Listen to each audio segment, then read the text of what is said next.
All hell broke loose when I was asked by native English speakers on the street. I know many words, but my mind just goes blank whenever I open my mouth and start having conversation with other people. My accent is so strong that people will not in any way understand what I'm trying to convey whatsoever. I keep making silly grammatical and pronunciation mistakes. How can I possibly have enough courage to speak to other people again, ever? Well, these are the things that many of us keep saying to ourselves and to some extent inadvertently holding us back. What does being fluent mean? How can we achieve that goal? Does confidence play a role here? To answer these questions, we have to do some research, read extensively, and constantly expose ourselves to English. A lot of work, right? I have been learning English since I was in 3rd grade, like most of you guys Vietnamese students here.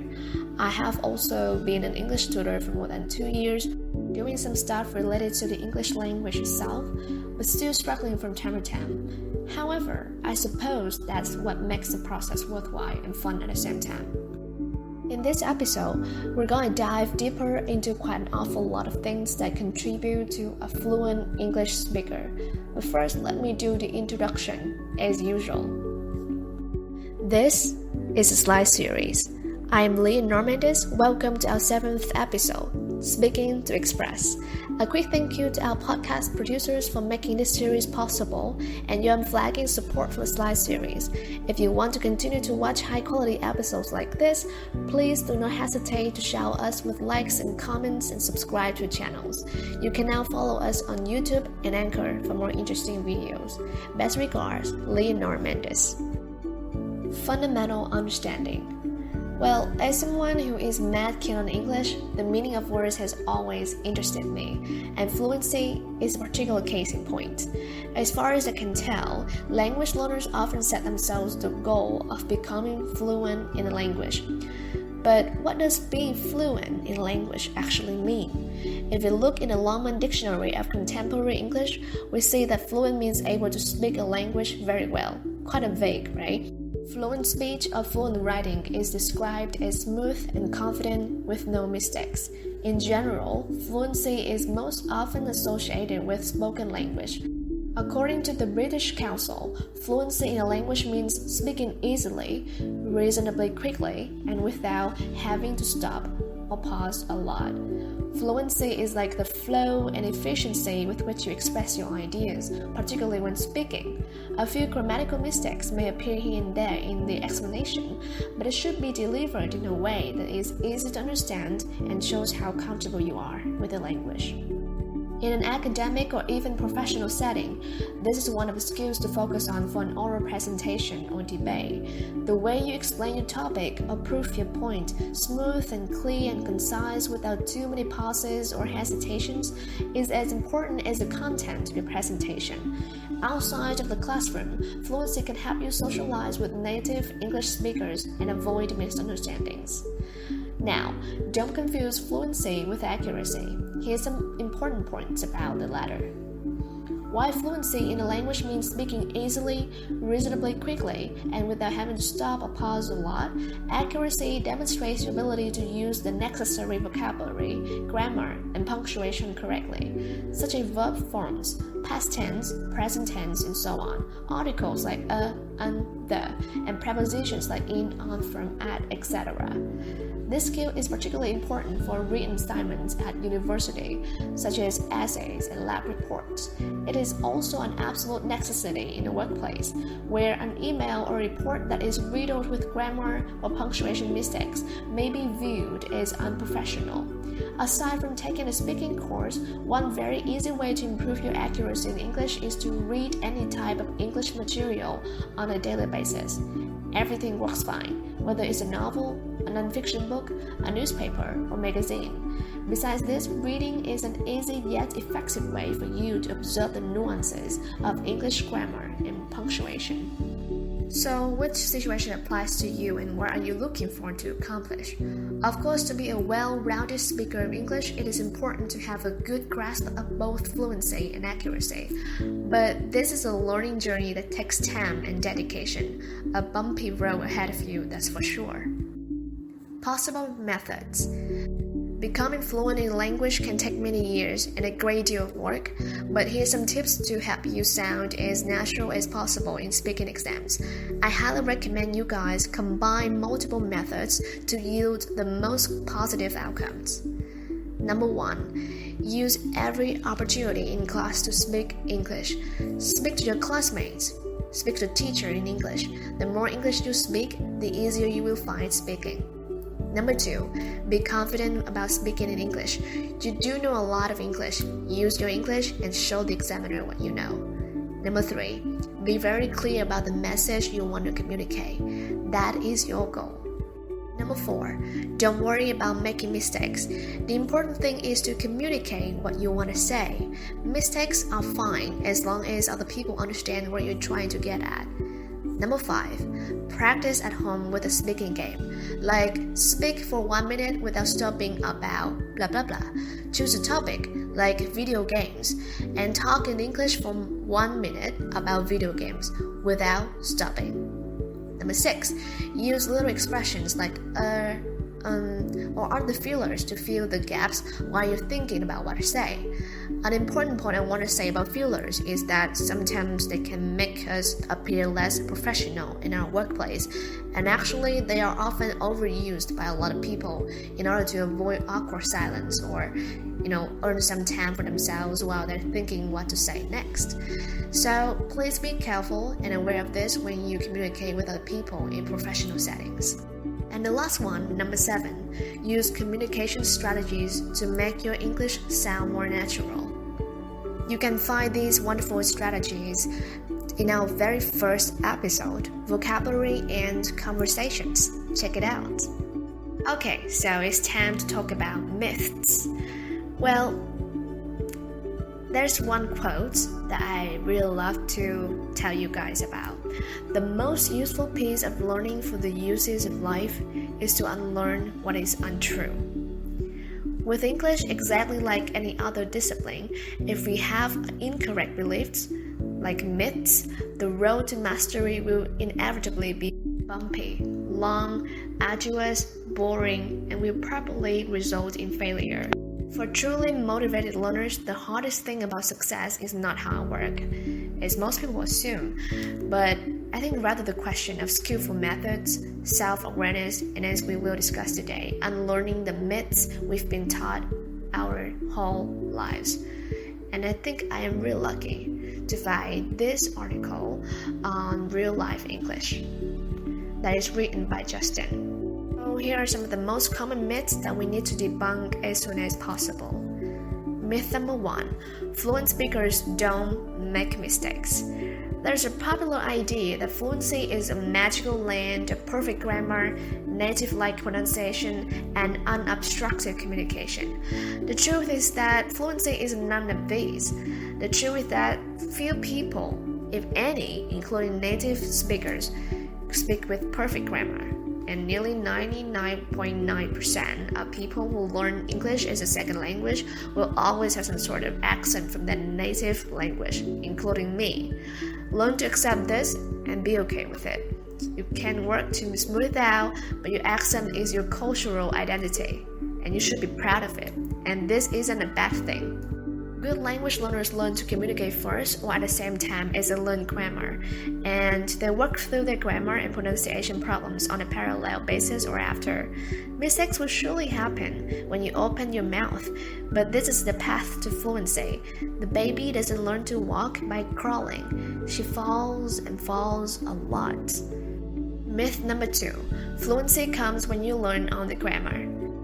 Another popular misconception, which goes hand in hand with myth number 1, is the idea that fluency is a distant reality that will come one day when you've learned enough English grammar.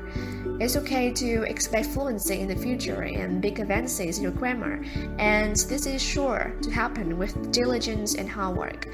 But you can start finding the courage to attempt small everyday pieces of fluency right now. Theory and practice should go hand in hand throughout the entire process. If you are not learning to use the grammar you learn now, you will probably forget it later.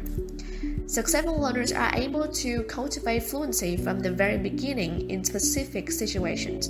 If you only know how to introduce yourself, learn how to do this with confidence by doing it a lot, whenever, wherever, and with whoever you can. Learn basic survival English, how to say hello, how to say goodbye, and start thinking about every grammar lesson you learn as something you will apply the next day. This will be a big shift in your attitude that will help with everything else. Bits of fluency that will not go away. It's almost as if you are writing a script for a play that you will act in over and over again. Every situation has an opportunity for fluency, and the first thing you should focus on are everyday situations. Fluency is not just an abstract long-term plan, but a daily opportunity that you can cultivate. Myth number 3. You need a certificate or external approval to be fluent. Well, fluency is not an external piece of paper, nor the approval of your friends or workmates. You are the only one who can decide if you are fluent. If you need these external validations for your own personal sense of fluency, you probably haven't developed the confidence, clarity, and courage to really be okay with your level. Receiving a piece of paper that shows you learned how to take a standardized test won't fix that. Only real-life use of language and contact with the culture can give you a sense of personal ownership, fluency over the language you are using. While these tests are great and useful for giving a certain integrity and balance to your process and measuring your progress in some sort of, more technical areas, don't confuse the guidance tools for the essence of your own personal sense of where you are and what you need to do. There are plenty of people armed with a test score that gives them a sense of false confidence about the English level, while not knowing how to communicate spontaneously in a real-life cultural situation that calls for them to respond in the most human and personal ways. Myth number 4. You need to visit an English-speaking country.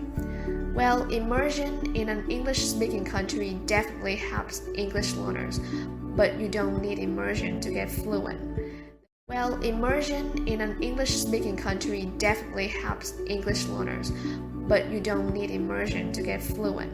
The benefit of immersion is that it gives you lots of opportunities to use a language. It often forces you to use a language, but you can't give yourself those same opportunities without living in an English-speaking country. You can create your own English immersion course.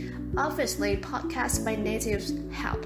You can also watch YouTube videos, you can listen to songs, you can listen to our podcasts, and you can find an English-speaking group on Facebook or other social networking sites. You can even DM strangers on Twitter and have a conversation with them. You don't need to travel to access native speakers. Myth number 5. It's boring. I think lots of people believe that learning English is boring because of the way we teach it. We sit students in the classrooms and give lectures on grammar.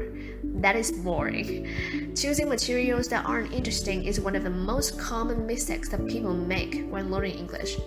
But it doesn't have to be boring. Just choose interesting activities instead.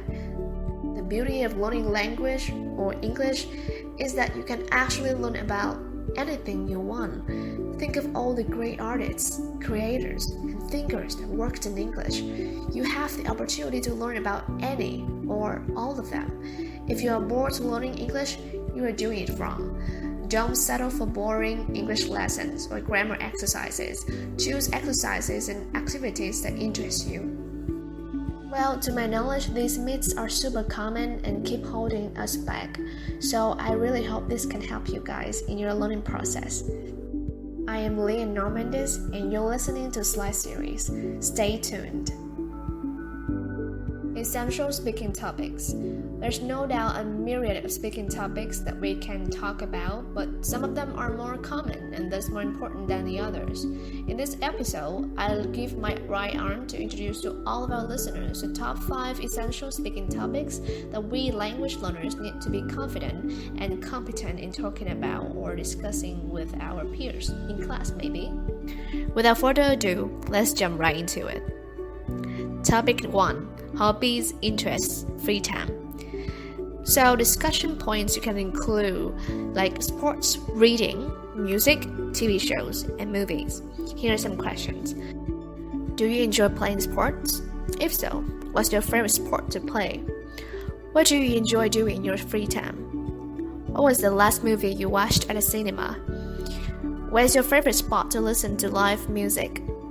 Have you been to any concerts recently? Which one did you go to? If you were to travel to an island for 3 months and you could only take 3 items, which items would you take along? Would you rather lay on the couch all day and listen to music or go on a day-long hike? What entertains you the most? Books, movies, or music? Why? Topic 2. Food, beverages. Here are some discussion points you can include. Grocery stores, cooking, restaurants. Here are some questions. What is your favorite restaurant? What's your favorite thing to buy at a grocery store? Do you enjoy cooking? What do you like to make? What's your favorite meal?